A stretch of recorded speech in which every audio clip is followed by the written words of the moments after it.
Good evening and welcome. This is Africa News Network First Fast Live. Always wonderful being in your company. My name is Cindy Mabi, and these are the top stories we're following up for you this evening. The High Court in Johannesburg handed down a ruling on religion in public schools, saying that schools can't promote one religion over another.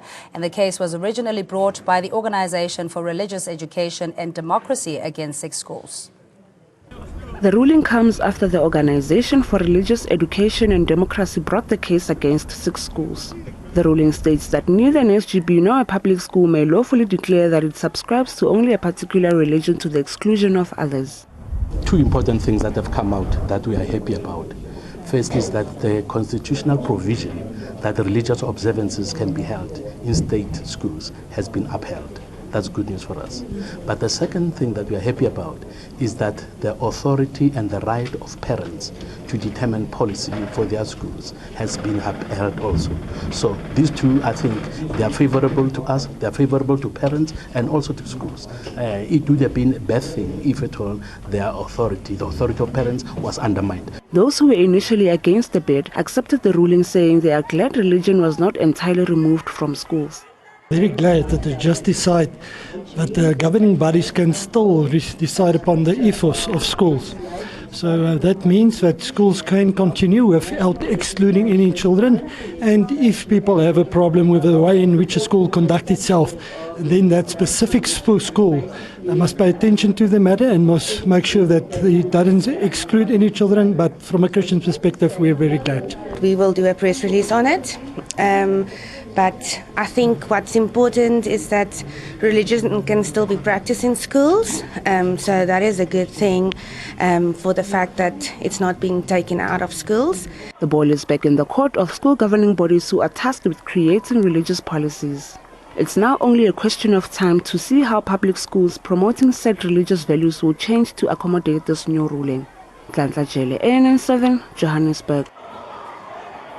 And joining us live in studio, Matakanya, General Secretary for the National Association of School Governing Bodies, and we'll have Bishop Paul Verreyn, Methodist Church of South African, and Chris Malimaja, the South African National Civic Organization Gauteng Provincial Chairperson. Good evening to all our guests, and good evening to you at home if you've just joined us. Matakanya, thanks so much for joining us. This ruling in itself essentially protects the rights of the applicants and the respondents based on the Constitution, that yes, you do have the right to practice your religious preference, except it cannot override one or another in public schools. It is true, and we are so grateful that it rules in our favor, and it is what we have been doing, and we are happy again that the power of the school governing body has not been taken away. It is once again reinforced. However, what we have been doing is that now we did not impose anything on the schools. What we do as school governing bodies, the power that we have to formulate policy is to call the parents of the school, is to call the teachers of the schools, call children if the school has grade 8. Then also the support staff as well as the SMT in the school to say we want to formulate a religious policy in the school. What is it that we must do? Then the school, in a democratic situation, then they will guide us as school governing body to say this is what we want to without really imposing anything on anybody. Correct. And I understand that in the democratic landscape or atmosphere, you have to accommodate, albeit one learner in a school who might be of a different religion, their rights also have to be protected. What is the current practice, though, at public schools with regards to at least observing a moment of silence or prayer and assembly? Well, the current practice depends on respective schools. What is their policy in that school in terms of the religion? Because you can't prescribe to any school, but the Constitution and the South African School Act guide the school governing body how to go about it.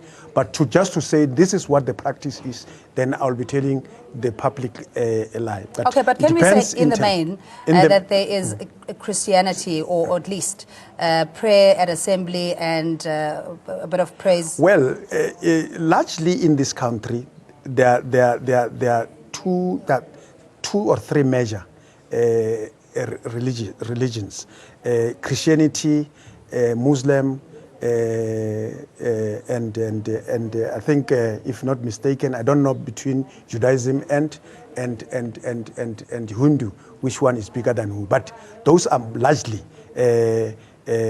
popular religions in our country. And now also African religion also is merging very, very strongly, you know, but it is really not been practiced in schools. Of course, historically, Christianity has been practiced largely in all the schools, you know, and some of the Muslims in some schools. So as of now, probably the battle is between probably those who do not believe in religion, in those who are practicing in religion. But what they are doing is that we are guided by the Constitution, we are guided by the South African School Act. All right, we do have Chris Malemaja, the Sanko Gauteng provincial spokesperson. Good evening, or chairperson rather. Thanks so much for joining us. What is your reaction to the South Gauteng High Court ruling? Essentially not really taking away or encroaching on particular rights, but leaving it up to the school governing bodies to negotiate, or rather agree with parents and all stakeholders on what to do going forward. Thank you, Cindy, and all the viewers of ANE7. I think as the South African National Civic Organization, we welcome the outcome, but we want to put it clearly.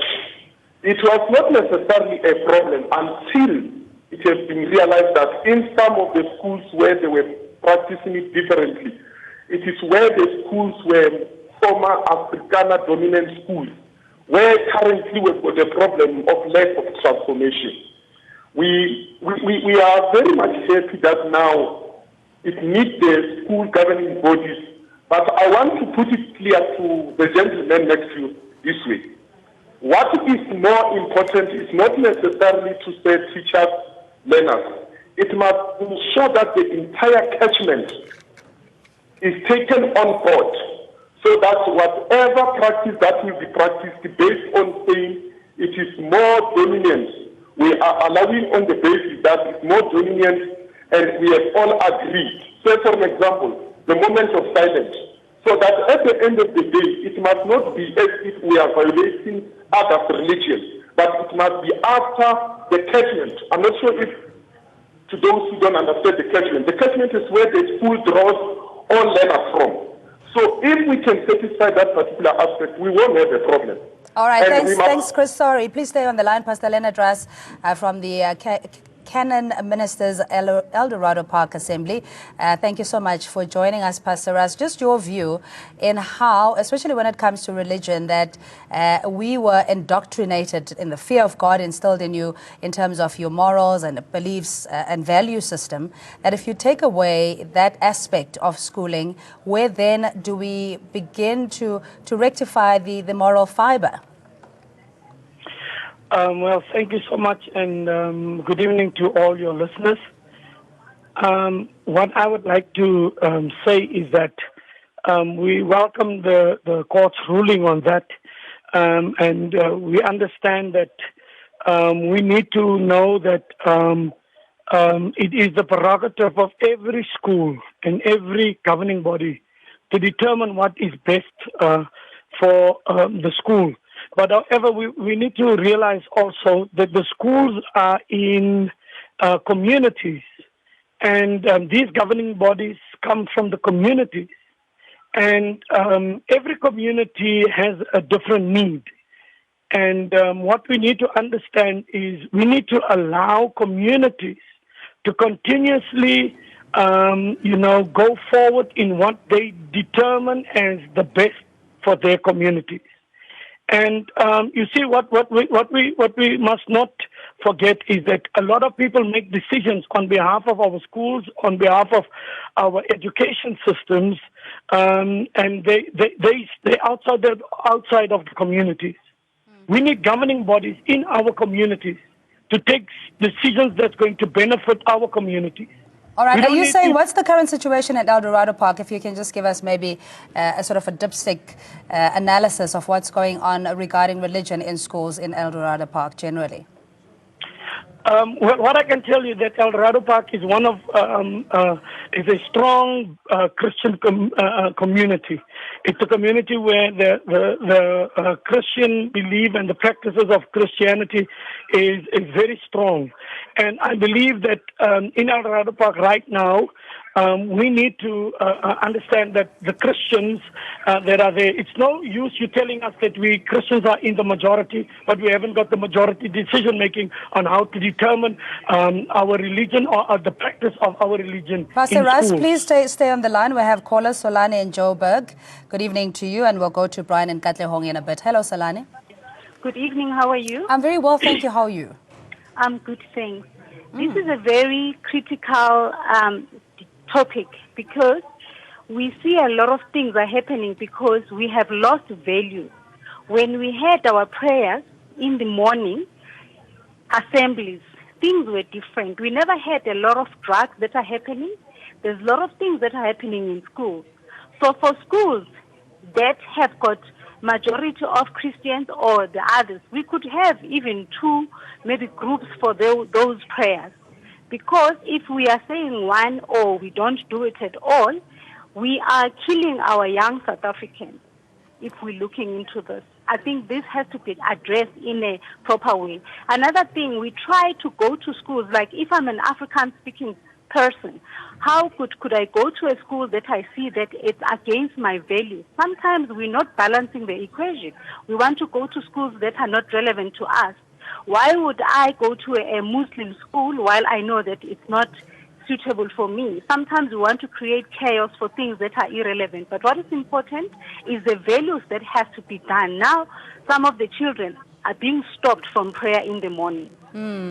All right, Solane, thank you so much. Our panelists will respond to that. Brian and Katlehong, good evening to you.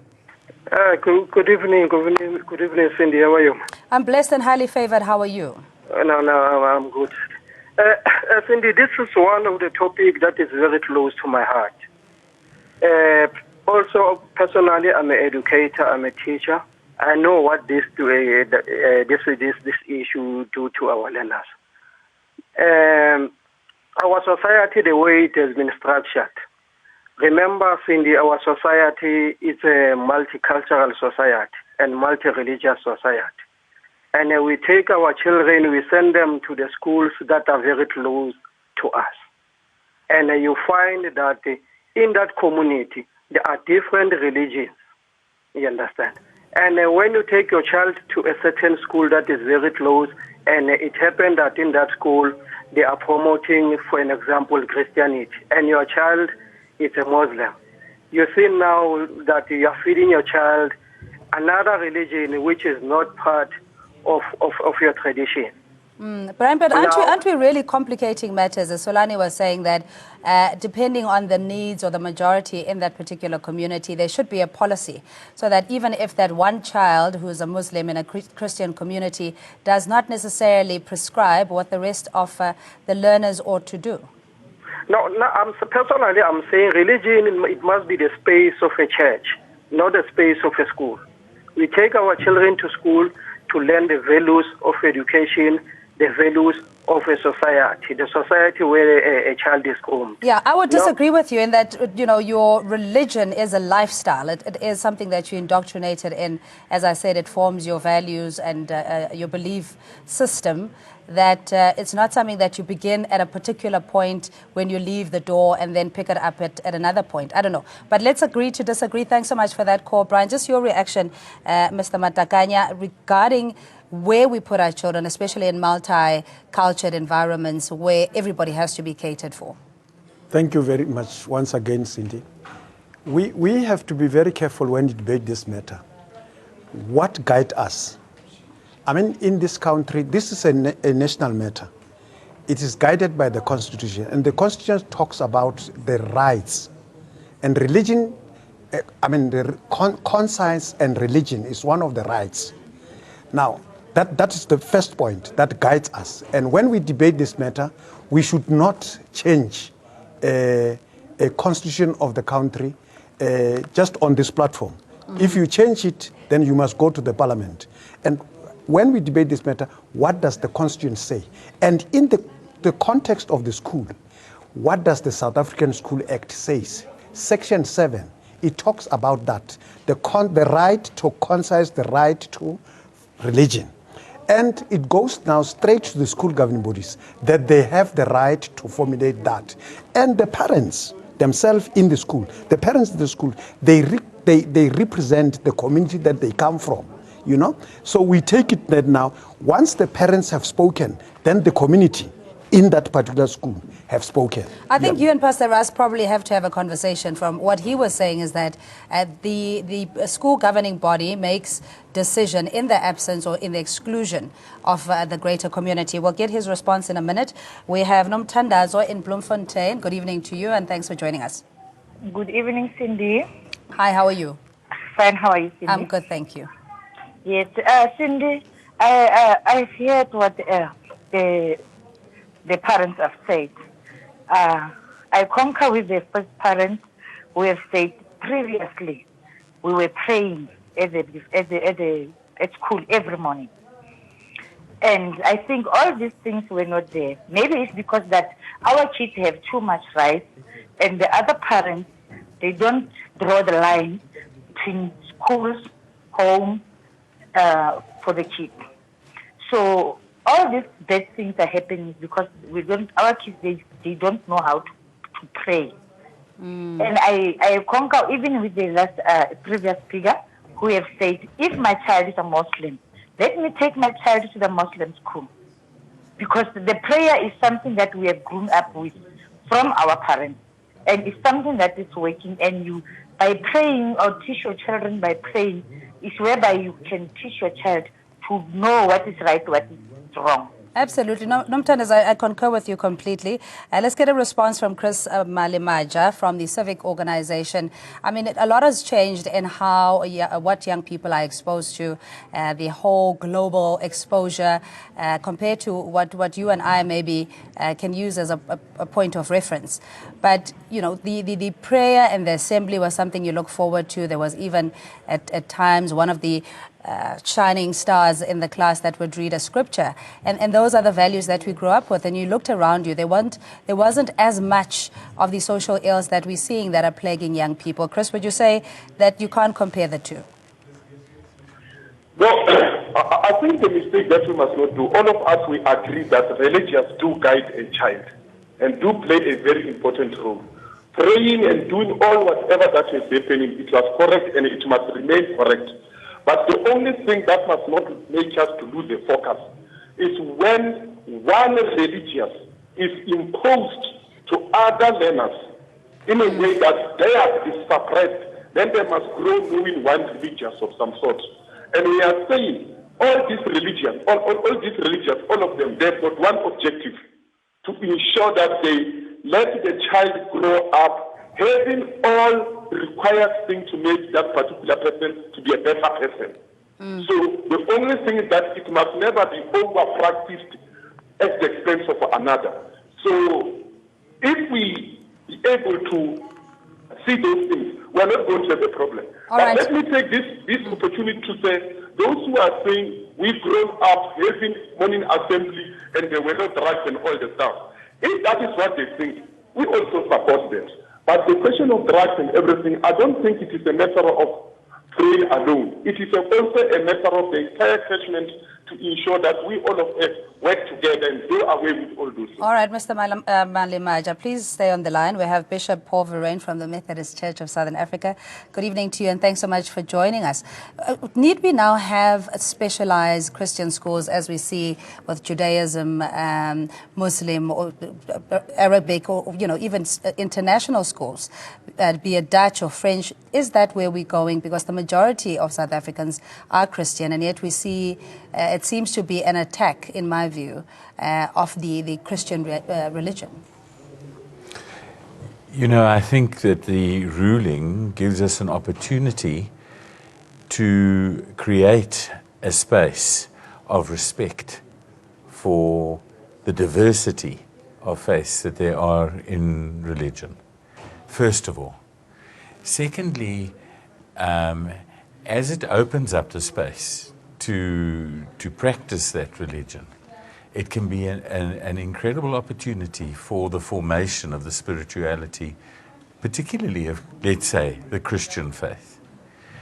I think thirdly, it enables us to develop a morality within a community, to sensitize our learners from an early age as to what respectful, right, moral behavior would be. But where I'm going with the specialized school is the fact that there is no objection if you go to madrasa or you go to specific, Jewish rituals or practices. It's more in the public schools where we know it's largely Christianity that resides as a means of religious expression. So do we now have to take our kids, if you're Christian, to a particular Catholic school if the public system is failing you? Matakan.